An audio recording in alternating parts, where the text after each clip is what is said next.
Now for more. Get your ass up! With Jack Cobra.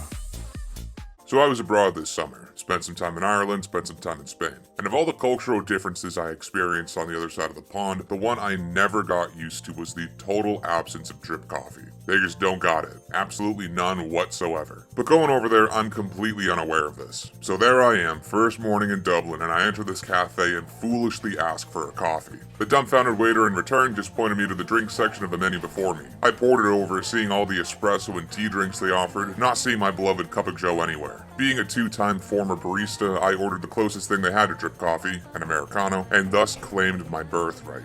I was the American ordering the Americano, fulfilling the tourist prophecy. Each Americano I ordered emboldened me, made me more indignant about my place in all this. All I wanted was a coffee, just a coffee, and they wouldn't give it to me. The origin of the Americano, for those unaware, goes back to the Second World War, WW2, the big one. While G.I. Joe was occupying Italy, ridding the peninsula of fascist scum, he found that the espresso they drank was a little too strong for his liking and demanded they dilute it with hot water, hence Americano. Now whether or not that story is true matters little. It's a good story, and a good story deserves to be shared, like Paul Bunyan and Marco Polo. But there I was, at a cafe, hallowed grounds where the European goes to smoke cigarettes and drink espresso instead of working, demanding that one half of that ritual be dismantled so that I, the mighty son of liberty whose forefathers liberated Europe 80 years ago, might enjoy it a touch more. For what it's worth, I don't even mind espresso that much. My issue is that I'm the kind of guy who likes to be sipping on something, and a shot of espresso provides maybe 10% of the sips that an Americano or drip coffee provides. Lattes, cappuccinos, and similar drinks are also undesirable because I don't want to be chugging milk all day. Replacing my daily 3 or 4 cups of coffee with lattes would simply be too much dairy.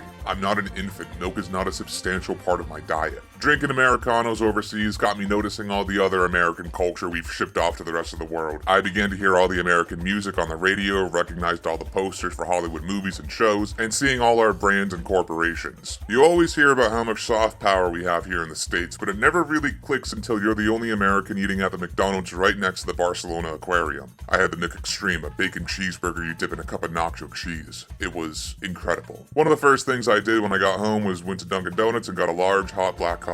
Damn! Don't ever be fooled into thinking Europe is strictly better than the States.